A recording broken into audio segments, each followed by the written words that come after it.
Bienvenue sur votre podcast pour les entrepreneurs qui veulent avancer et tendent vers le succès. Gardons le cap.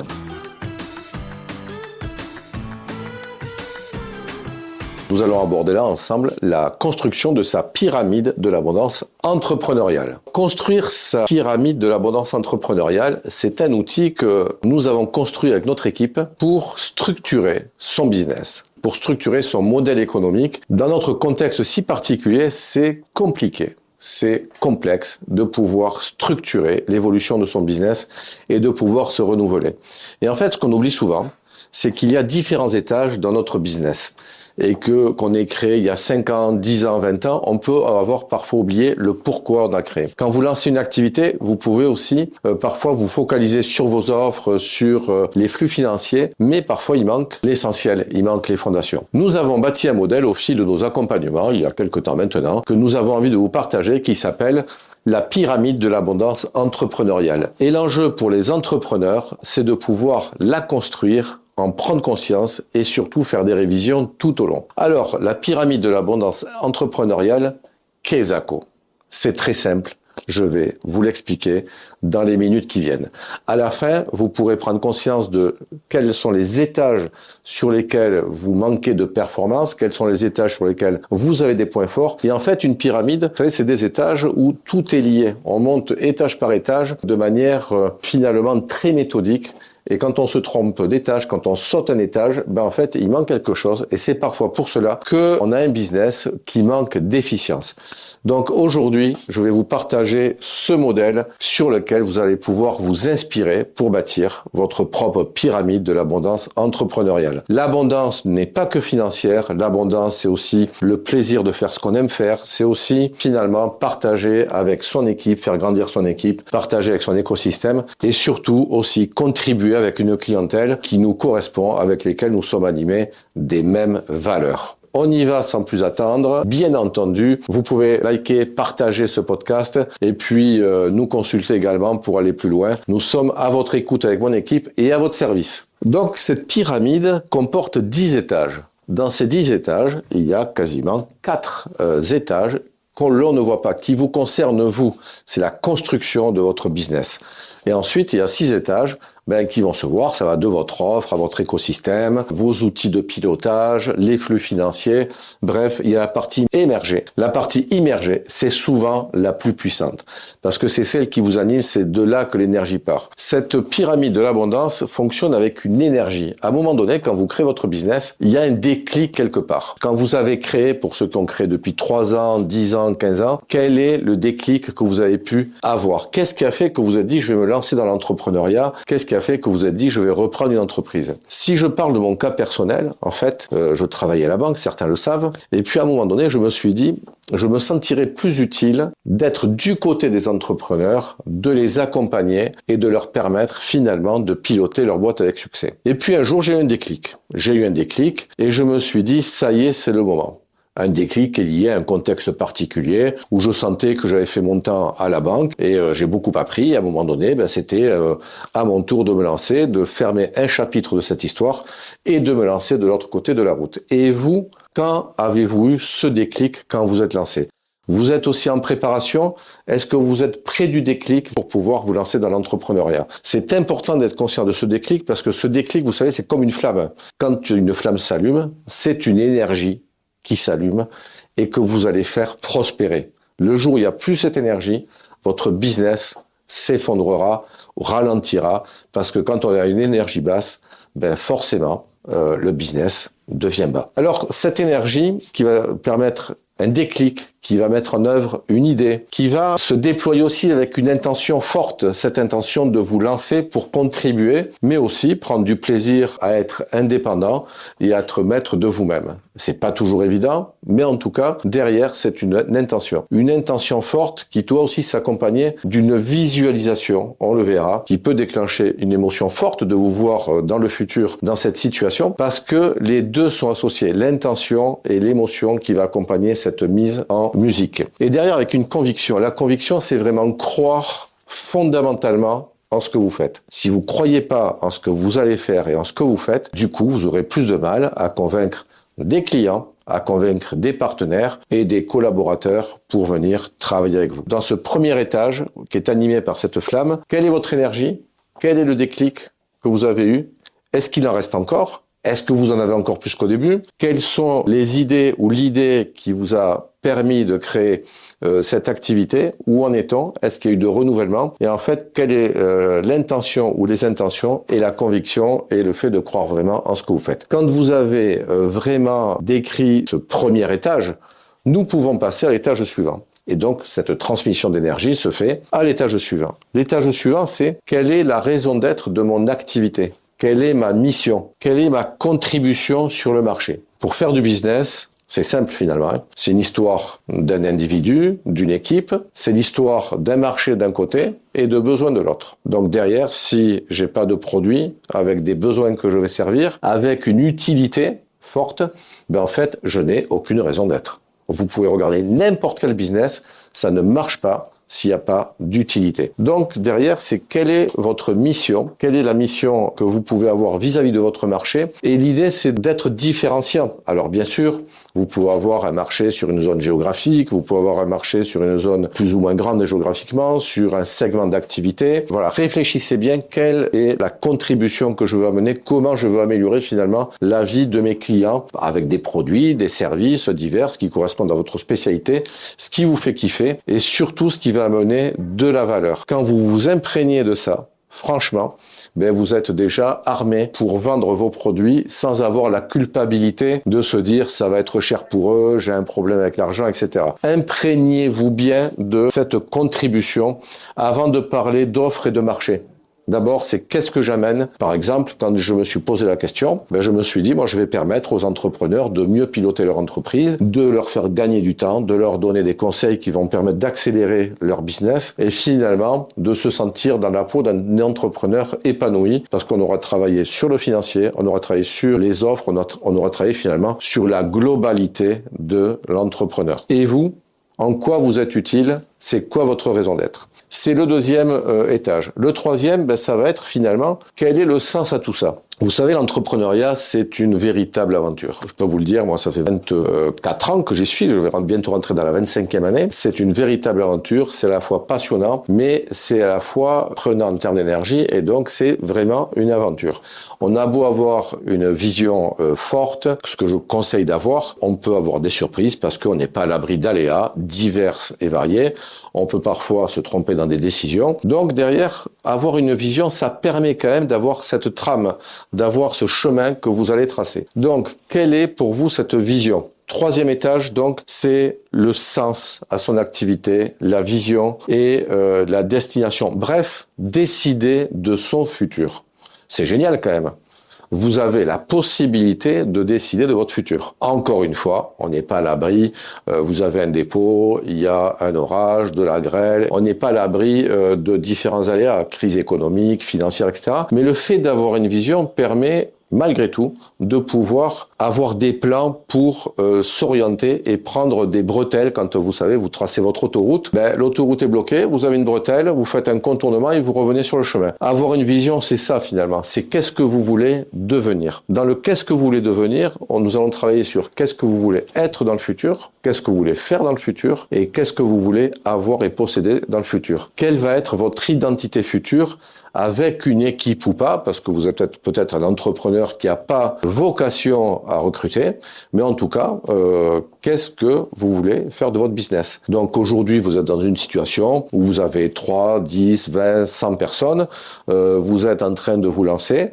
En fait, dans les années qui viennent, que souhaitez-vous devenir? Pour certains, la question va se poser, est-ce que dans 5 ans, je ne vais pas vendre mon activité? C'est une vision. C'est une vision. Et derrière, c'est intéressant de pouvoir la modéliser.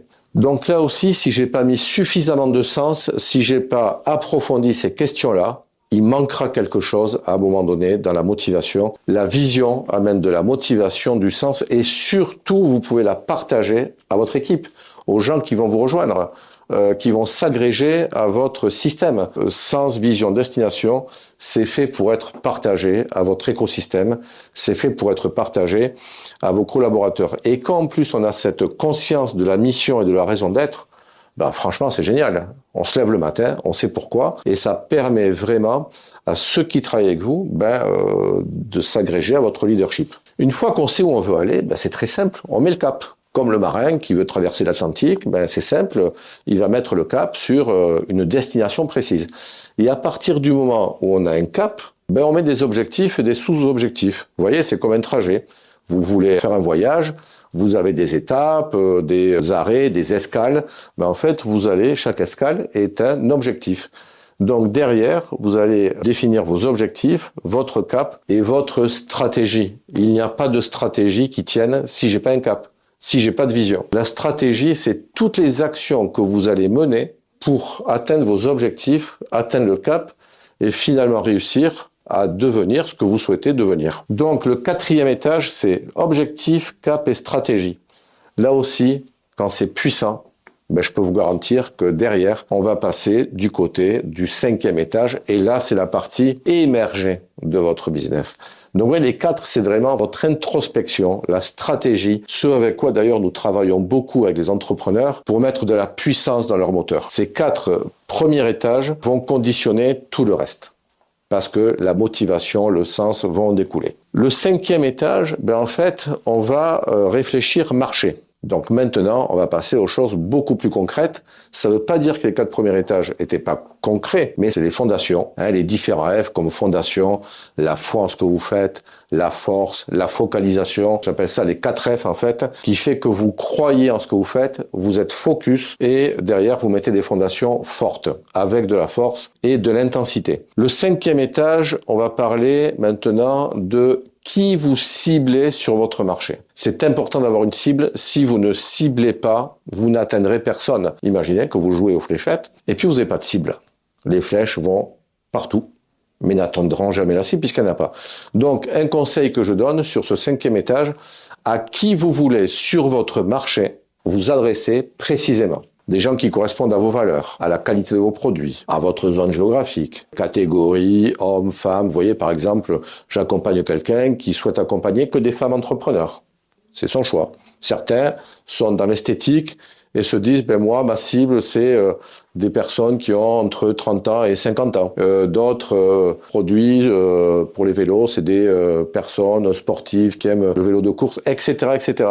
Donc, ciblez votre marché, définissez une offre qui s'adapte, une offre que votre marché puisse acheter, que vos clients puissent acheter, et puis toujours avec les avantages et les bénéfices de votre produit. Parlez des bénéfices de votre produit pour cette cible qui recherche ce type de bénéfices exacts. C'est le 5e étage. Le 6e étage, vous savez, on ne gagne pas seul. Dans n'importe quel jeu de la vie, on ne gagne pas seul.